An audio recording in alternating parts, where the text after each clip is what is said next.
한 가지 이야기를 들려드리겠습니다. 20세기 초 영국의 국왕은 해군의 날을 맞아서 특별한 연설을 준비를 했습니다. 어떠한 특별한 위로와 어떤 격려의 메시지를 전달하기 위해서 강단에 올랐습니다. 이 메시지는 미국으로도 또 다른 나라로도 방송이 송출이 되는 그러한 중요한 이런 방송이었고 또한 연설이었던 것이죠. 그런데 이 연설 직전에 그 CBS 직원의 실수로 그 선이 끊어지게 됩니다. 그래서 어떻게 할까 고민하던 그 방송의 총 책임자는 손의 양쪽을 그 전선을 하나씩 잡고 자기 몸으로 전류를 통과시켜서 그 영국 국왕의 메시지가 송출될 수 있도록 노력을 했습니다. 이 비비안은 그 220V 정도 되는 그 강렬한 전기를 견디면서 방송이 끝날 때까지 그 고통을 견뎠습니다. 우리가 이것을 생각해 볼 때 우리가 어떠한 것을 희생하지 않으면 무엇을 얻을 수가 없습니다.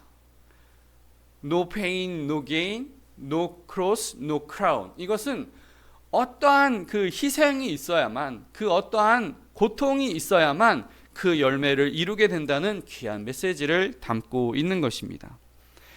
그렇습니다. 오늘 대림절 넷째 주를 맞아서 말씀을 준비할 때 우리는 예수님이 오셔서 참 좋지만 우리는 감사하고 찬양하고 즐거움을 누리고 소망을 누리고 다 이것을 하겠지만 예수님께서 이 땅에 오셨을 때는 죽음을 각오해야 하는 그런 상황이었다는 것을, 죽기를 각오하고 그 죽음을 위해서 오셨다는 것을 알 수가 있습니다. 그래서 오늘은 예수님의 죽음을 예고한 이사야서의 말씀을 통해서 하나님의 말씀을 나누고자 합니다.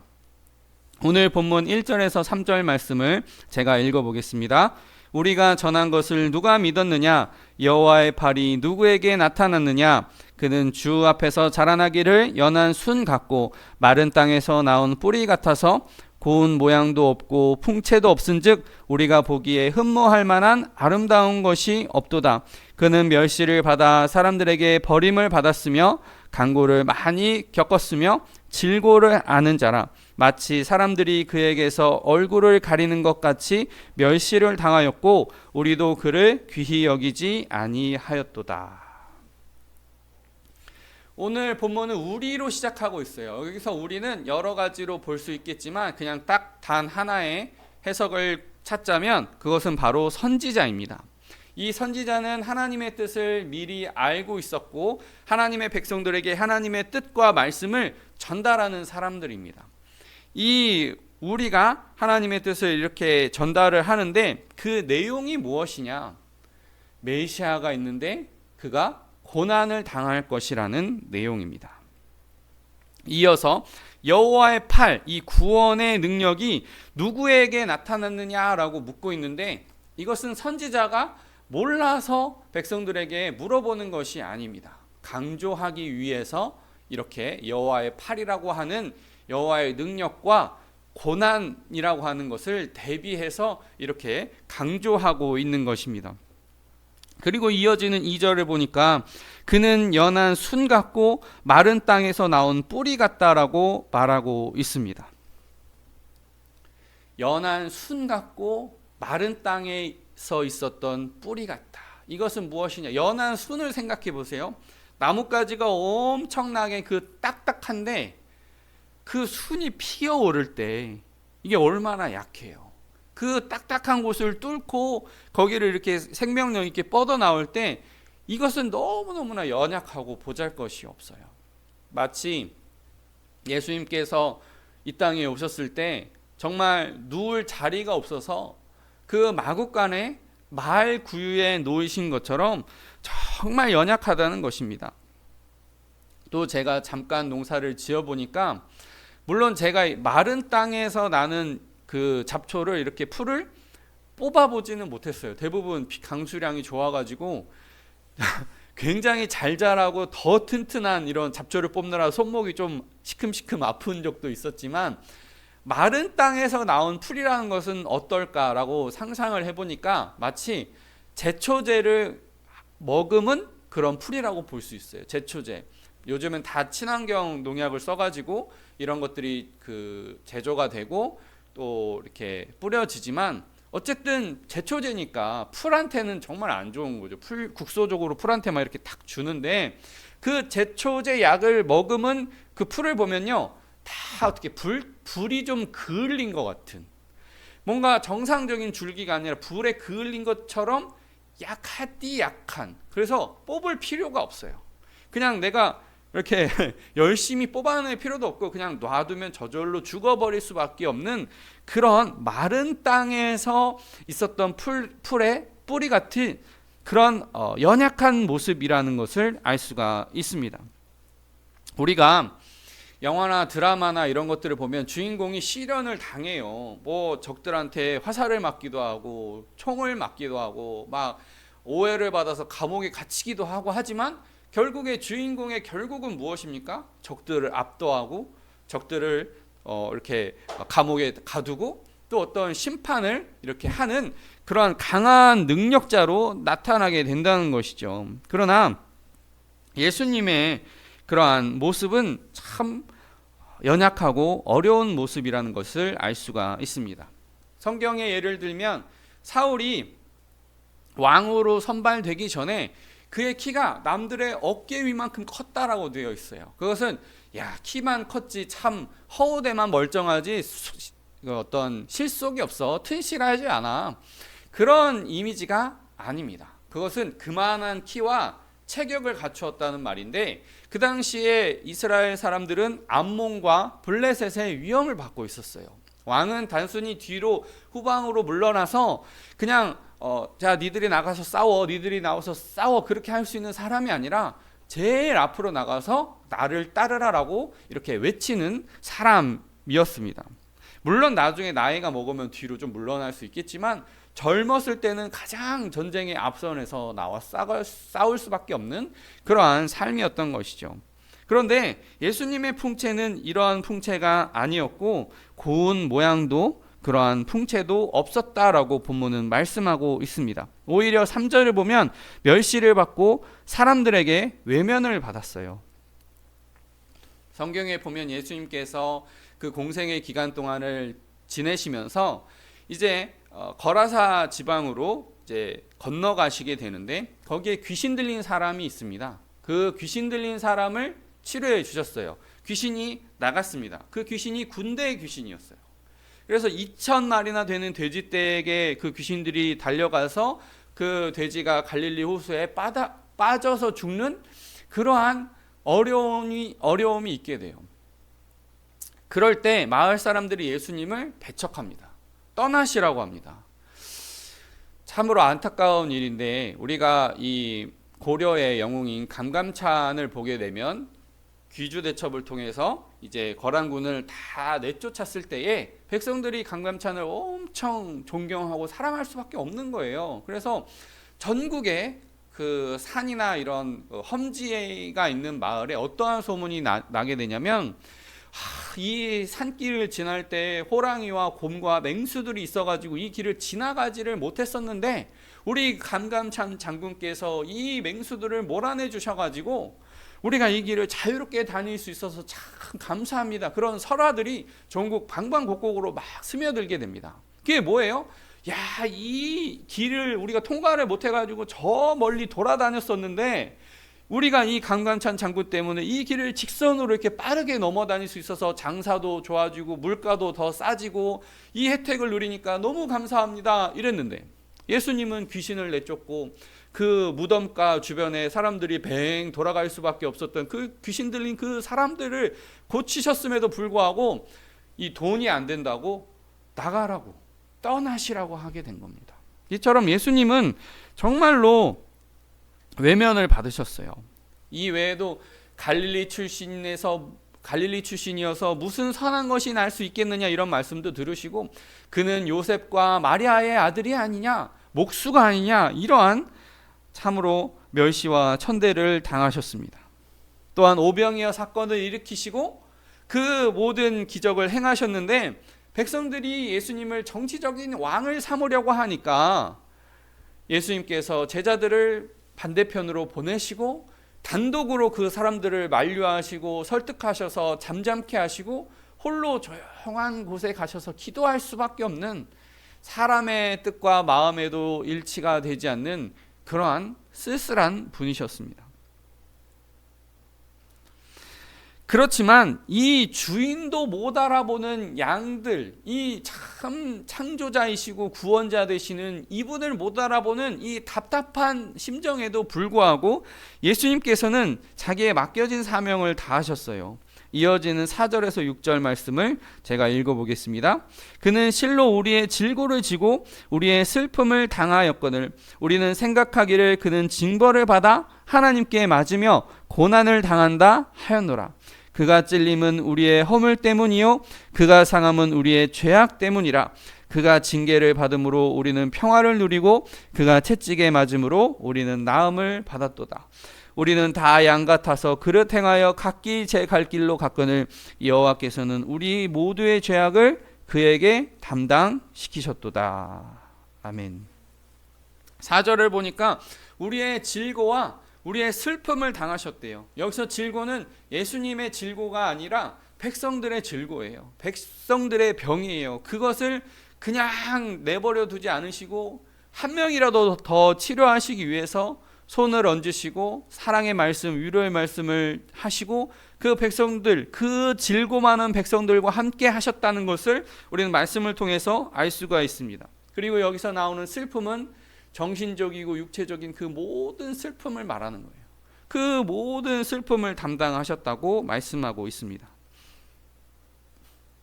이어서 본격적으로 메시아가 당한 고난이 등장하는데 우리의 허물과 죄악 때문에 찔리고 상하셨어요.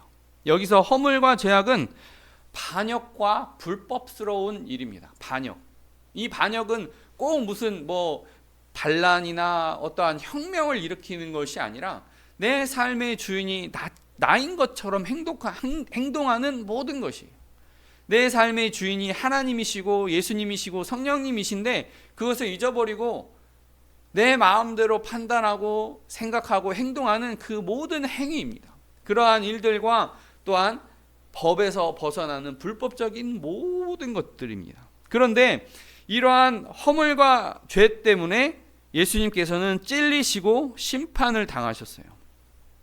이것을 또한 구체적으로 살펴보면 예수님은 채찍을 맞으시고 또한 창으로 찔림을 당하신 것입니다. 먹을 것과 마실 것을 마실 수 없어서 기진하게 된 거예요.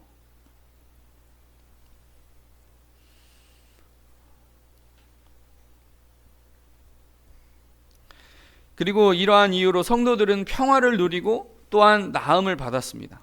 여기서 평화는 안전하고 건강하고 행복한 거예요. 나음은 온전과 회복의 상태입니다. 그러니까 온갖 좋은 것을 누리게 되었다는 거예요. 예수님은 온갖 나쁜 것을 다 우리를 위해서 대신 감당하시고 우리는 그 반대되는 모든 좋은 것들을 누리게 되고 가지게 되었다는 것입니다. 우리가 콩 심은 데 콩 나고 팥 심은 데 팥 난다는 속담이 있습니다. 원인이 있고 결과가 있다는 거예요. 권선징악이 있고 모든 이치가 있습니다. 그런 이치들이 있는데 일반적이고 보편적인 법칙들이 있는데 그것을 뛰어넘는 사랑을 우리가 입었다는 것입니다. 노벨 문학상처럼 일본에는 나오키 상이 있어요. 최대 신인에게 주는 가장 충격적이면서 사람들에게 공감을 많이 불러일으키는 그러한 나오키 상이 있습니다. 이 나오키 상의 가장 뛰어난 작품들이 이제 소개가 되는데 그 중에 하나가 용의자 X의 헌신이에요. 용의자 X의 헌신. 이 내용을 잠깐 소개해 드릴게요. 한 여인이 있었는데 이 여인이 호스트머라고 하는 술집 여인이에요. 술집 여인이었는데 결혼도 하게 되고 애도 낳게 되면서 이제 이런 생활을 지속할 수 없다 해서 도시락 가게를 차립니다. 남편하고는 이혼합니다. 남편은 이제 계속 이제 문란하고 음란한 생활, 그런 음지에 있다 보니까 나 이제 더 이상 그런 생활을 할 수 없어요라고 딱 끊고 도시락 가게를 열어서 새 출발하는 거예요. 삶의 새 출발을 하는 것입니다. 그런데 이 새 출발한 여인, 도시락 가게 사장인 이 여인을 어떠한 남자가 만나게 되죠. 보게 되죠. 이 남자는 그 도시락 오픈한 그 여인의 이웃집에 사는 그런 남자였어요. 그래서 이 도시락 가게를 방문할 때마다 정말 친절하게, 정말 또 저렴하게 맛있게 이 도시락을 내어주니까 고마운 마음이 들고, 또 그 여인이 또 예뻐 보이고 하니까 이제 사랑의 마음이 점점 싹 터가는 상황이었습니다. 그런데 이 여인을 전 남편이 계속 찾아와요. 계속 찾아와서 돈 뜯어내고 자기 도박할 돈 내놓으라 그러고 막 그렇게 소리 지르는 일들이 일어납니다. 그 바로 이제 근처에 살았던 그 남자였기 때문에 그러한 소리를 종종 들을 수가 있었어요. 그런데 어느 날 남편이, 정말 전 남편이 찾아와서 막 강하게 때리고 욕하고 폭력을 휘두르고 그런 상황에 있었는데, 이제 그 여인과 그 딸이 협력해서 싸우다가 그만 실수로 전 남편을 살해하게 됩니다. 자, 실수로 살인을 저질렀어요. 근데 이제 소리를 지르겠죠. 꺄 하면서. 그럴 건 아니었는데, 그럴 정도, 그는 죽일 마음은 없었는데 어떻게 격렬하게 싸우다 보니까 칼이 휘둘러지고 살인이 나게 된 거예요. 꺄 하는 소리가 나니까 그 이웃집 남자가 찾아온 거예요. 찾아와서 문을 콩콩콩 두드립니다. 얼마나 가슴이 떨렸어요. 상상해 보세요. 그 남자가 문을 콩콩콩 두드려요. 경찰인가 막 놀랬지만 누구세요? 그러니까 이웃집 남자라고, 나 도시락 잘 살아왔던 그 남자라고 얘기를 하게 돼요. 그러니까 안면이 있다 보니까, 이 여자가 안면이 있고 그래도 대화를 몇 번 주고받은 적이 있다 보니까 어떻게 해가지고 그 남자가 그 집안으로 들어오게 됩니다. 그래서 사실은 내가 여차저차하는 사정이 있어서 그런 안 좋은 생활을 끊고 새 출발을 하고 있었는데, 이게 전 남편인데 나한테 무리하게 요구를 하다가 살인 사건이 벌어졌어요. 이렇게 얘기를 하게 돼요. 자, 그런 상황 속에서 나중에 경찰들이 오게 되고 조사를 하게 되고, 이 시간에 어디에 있었느냐, 이 시간에 무엇을 했느냐 쫙 물어보는데, 그 조사망을 살짝 피해가면서 이렇게 사건이 어려워지고 있었습니다. 그렇지만 경찰이 집요하게 수사를 해오기 때문에 이제 어려움이 있었는데, 결국에는 그 이웃집 남자가 살인을 저지른 것처럼 이렇게 돼서 이 남자가 대신 감옥에 가게 된 거예요. 이 여자와 그 딸을 놔두고 이 남자가 대신 감옥에 가게 된 거예요. 그런데 이 친구, 이 남자의 고등학교 동창이 이거 이상하다는 거예요. 수사가 절대로, 이 친구는 그냥 조용하고 공부 열심히 하는 물리 천재 학생이지 절대 누구를 살인할 수 있는 그런 사람이 아니고, 그 사람과 일면식도 없고 아무 살인 동기가 없는 사람이다 라고 이렇게 막 생각하게 됩니다. 이 영화의 결말을 떠나서 우리가 한번 생각해 봐요. 그 여자가 뭐 잘한 게 뭐가 있어요? 이 살인을 저질렀던 여자가 잘한 게 뭐가 있냐고요. 오직 그 술 먹고 그런 음란한 곳을 벗어나서 도시락 가게를 차렸다고 하는 그 단 하나의 행동, 그 이웃집 남자의 순수한 사랑, 그게 없으면 그 죄를 뒤집어 쓸 수가 없는 거거든요. 그러니까 우리는 이해할 수가 없어요. 예수님의 사랑을 이해할 수가 없어요. 우리 같은 죄인을 살리기 위해서 십자가를 지신다는 것은 우리의 머리로는 도저히 이해가 안 되는 사건입니다. 이어지는 7절에서 9절. 그가 곤욕을 당하여 괴로울 때에도 그의 입을 열지 아니하였으며 마치 도수장으로 끌려가는 어린 양과 털 깎는 자 앞에서 잠잠한 양같이 그의 입을 열지 아니하였도다. 그는 곤욕과 신문을 당하고 끌려갔으나 그 세대 중에 누가 생각하기를 그가 살아있는 자들의 땅에서 끊어짐은 마땅히 형벌받을 내 백성의 허물 때문이라 하였으리요. 그는 강포를 행하지 아니하였고 그의 입에 거짓이 없었으나 그의 무덤이 악인들과 함께 있었으며 그가 죽은 후에 부자와 함께 있었도다. 우리가 구체적인 예언들을 만날 수 있는데 7절과 8절에 걸쳐 있는 곤욕은 사람들에게 계속 끌려다닌다는 것입니다.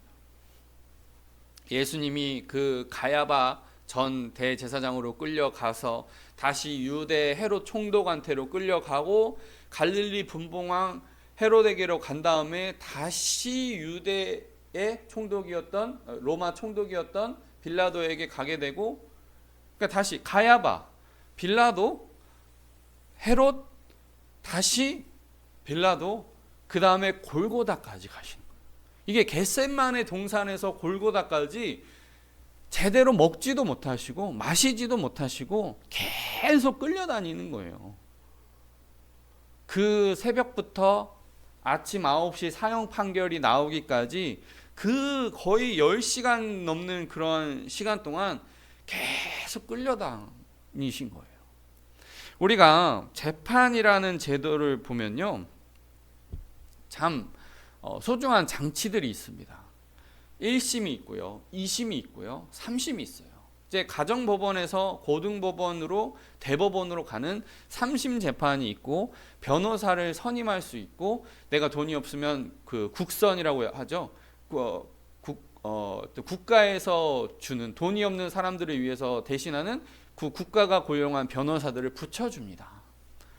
그러니까 억울하면요 끝까지 가는 거예요. 내가 전 재산을 털어서라도 난 못해, 내가 돈이 없어질 망정 이 재판은 억울하고 부당한 거야 라고 전 재산을 걸고 한번 싸워볼 수 있는 거예요. 손해배상 청구까지 걸어가지고.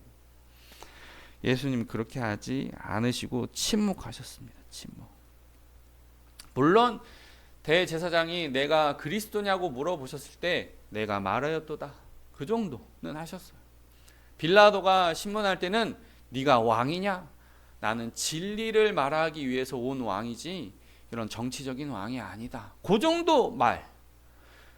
그러니까 거의 한 2마디 정도 하시고는 그 긴 거의 10시간 정도 되는 그 긴 시간을 침묵하신 거예요. 이미 알고 계셨고 이 길이 어떤 길인지 직감하고 계시고 그 길에 하나님의 뜻에 순종하기 위해서 가고 있었던 것입니다.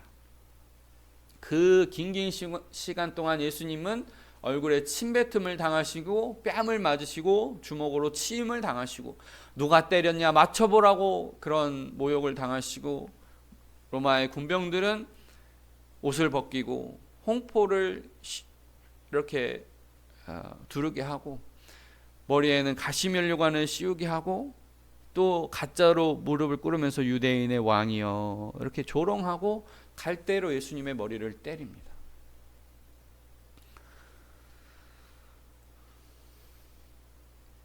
구절에 보면 예수님께서는 또한 그 어떠한 죄도 저지르지 아니하셨고 그 어떠한 거짓말도 하지 않으셨음을 알 수 있어요. 또한 구절에 무덤을 보면 무덤, 예수님의 그 십자가라는 무덤 좌우에 정말 죄인들이 있었다는 것도 우리가 알 수가 있습니다.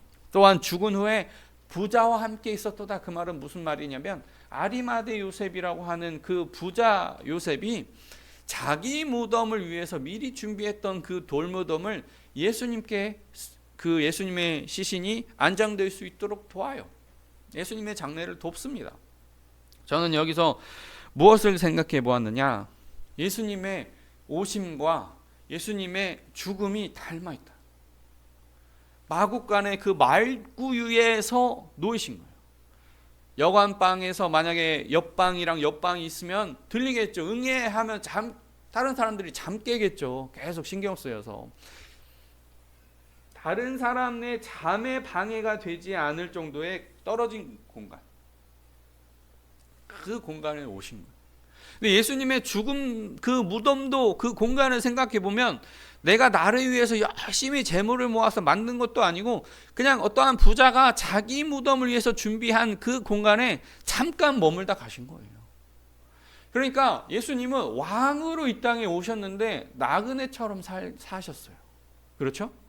예수님은 33년, 30 어간을 그 기간 동안을 사셨는데 오실 때도 나그네처럼 돌아가셨을 때 그 매장지의 무덤에 며칠 계실 때도 정말 나그네처럼 사셨는데 우리야말로 나그네인데 왕처럼 살려고 해요. 저는 그게 너무 이미지가 대비가 되더라고요. 예수님은 진짜 왕으로 오셨는데 이 땅에서 나그네처럼 계셨고 우리야말로 진짜 나그네로 왔는데 왕처럼 살려고 한단 말이에요. 우리가 어떻게 살아야 하는지를 생각해 보게 하는 대목입니다. 이어지는 10절에서 12절 말씀. 여호와께서 그의 상함을 받게 하시기를 원하사 질고를 당하게 하셨은즉 그의 영혼을 속건 제물로 드리기에 이르면 그가 씨를 보게 되며 그의 날은 길 것이요 또 그의 손으로 여호와께서 기뻐하시는 뜻을 성취하리로다. 그가 자기 영혼에 수고한 것을 보고 만족하게 여길 것이라. 나의 의로운 종이 자기 지식으로 많은 사람을 의롭게 하며 또 그들의 죄악을 친히 담당하리로다. 그러므로 내가 그에게 존귀한 자와 함께 목을 받게 하며 강한 자와 함께 탈취한 것을 나누게 하리니 이는 그가 자기 영혼을 버려 사망에 이르게 하며 범죄자 중 하나로 헤아림을 받았음이니라. 그가 많은 사람의 죄를 담당하며 범죄자를 위하여 기도하였느니라. 예수님의 십자가는 속건 제물의 성격이 있다는 거예요. 물론 하나님과 인간 사이를 연결하는 그 화해자의 모습도 십자가에 있지만 속건 제물, 하나님의 의에 대한 배상의 어떤 모습이 있다는 것이죠. 어떠한 학자들은 아주 좀 초기에 좀 미숙한 학자들은 이것이 마귀에게 보상을 주기 위한 십자가의 속건 사역이라고 생각한 어떤 교회 초기의 학자들도 있지만 그것은 옳지 않고 하나님의 의의 이 심판의 속성을 대신할 만한 죄 없는 어린 양의 피의 희생이 필요한 겁니다. 하나님의 의의 속성을 감쌀 수 있는 이 의롭고 정의롭고 심판하고 모든 것을 제자리로 되돌리려고 하는 이 의의 속성을 감쌀 수 있을 만큼의 뭔가가 있어야 된다는 거죠. 그게 사랑입니다. 또한 11절에 보니까 그 곧 예수님이 수고하신 것을 만족하게 될 것이라고 말씀하고 있습니다. 제가 좋아하는 비유 말씀 중에 밭에 감추인 보화 비유가 있죠. 우리 입장에서 밭에 감추인 보화는요, 하나님 나라 천국입니다. 우리 입장에서는 모든 것을 팔아서라도 그 나라를 소유해야만 더 가치 있고 의미 있는 것을 할 수 있고 저 천국을 소유할 수 있게 된다는 거예요. 그렇지만 예수님의 입장에서 밭에 감추어진 보화는 무엇이냐? 바로 우리라는 거예요. 십자가를 질 만큼 살리고자 하셨던 것이 무엇이냐? 바로 우리라는 거예요. 그러니까 예수님의 보물은 우리들입니다. 저와 여러분들이에요. 그렇지만 이 11절에 보니까 그 수고하신 것을 만족하게 될 것이라고 말씀하고 있어요. 그러니까 예수님께서 십자가에 달리신 고통을 완전히 잊어버릴 수 있는 엄청난 기쁨이 교회라는 거예요. 교회. 성도이고 교회. 그 예수님의 열매가 바로 우리들입니다. 저와 또 사모되는 아내 또 우리 아이들이 이 공간에서 함께 있으면서 바로 어제 이 방송 시스템을 완성을 했습니다. 정말 우여곡절 끝에 완성을 했어요.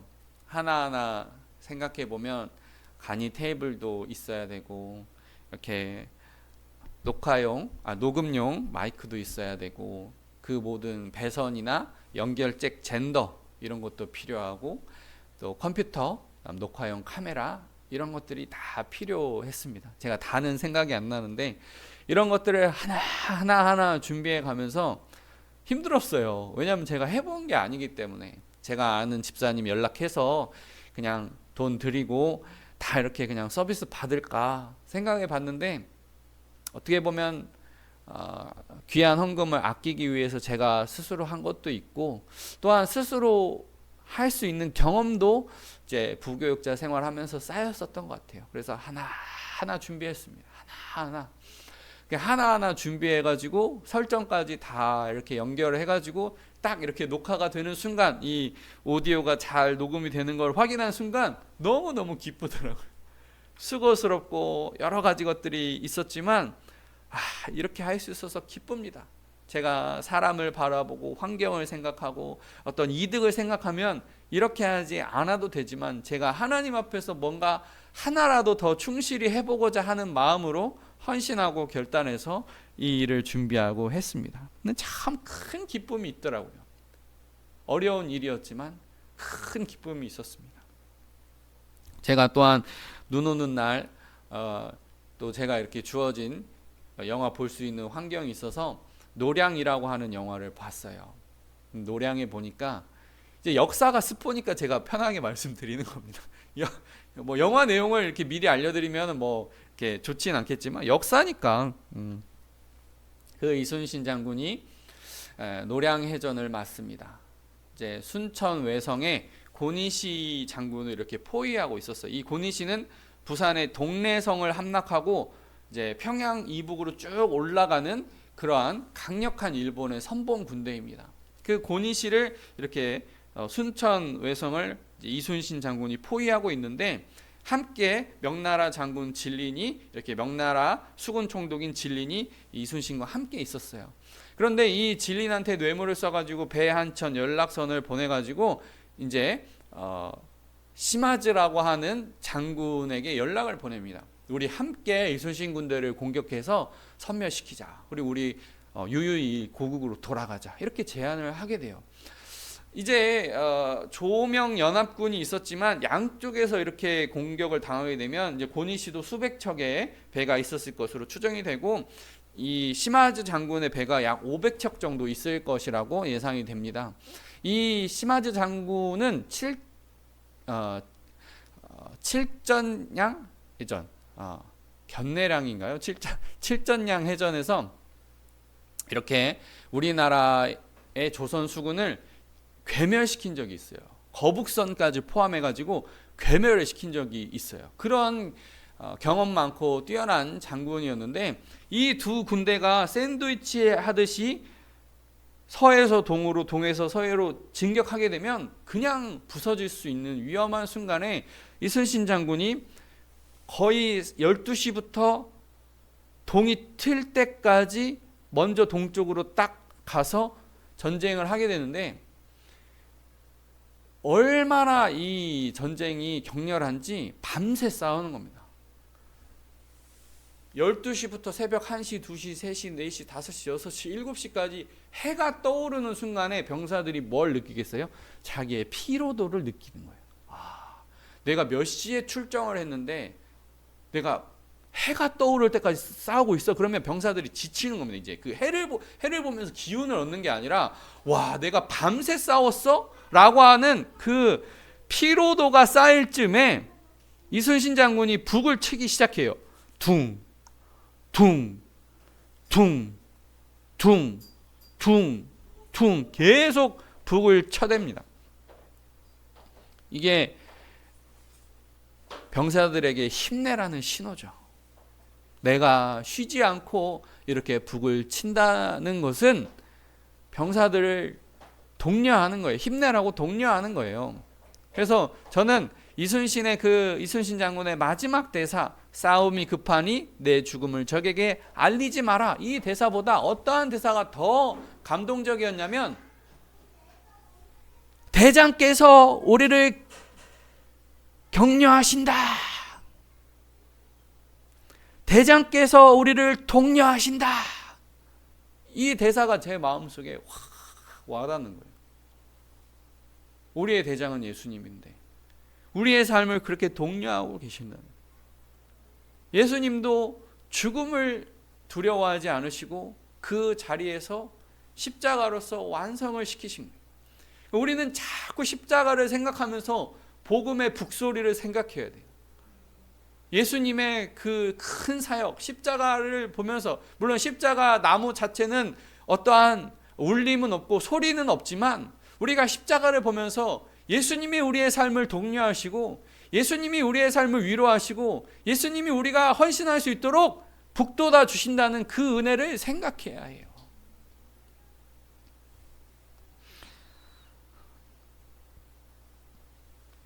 그래서 우리가 이 성탄절을 앞두고 우리가 더 챙겨야 될 것들이 무엇이 있나, 이웃을 위해서 더 사랑해야 될 것이 무엇이 있나 살피는 그런 귀한 저와 여러분 되시기를 예수님의 이름으로 축복합니다. 그리고 1년 반 동안 음성으로 이렇게, 또한 음성을 좀 이렇게 가다듬어서 보내드렸었는데 이렇게 영상으로 또 보내드릴 수 있게 하신 하나님의 은혜에 감사합니다. 기도하겠습니다.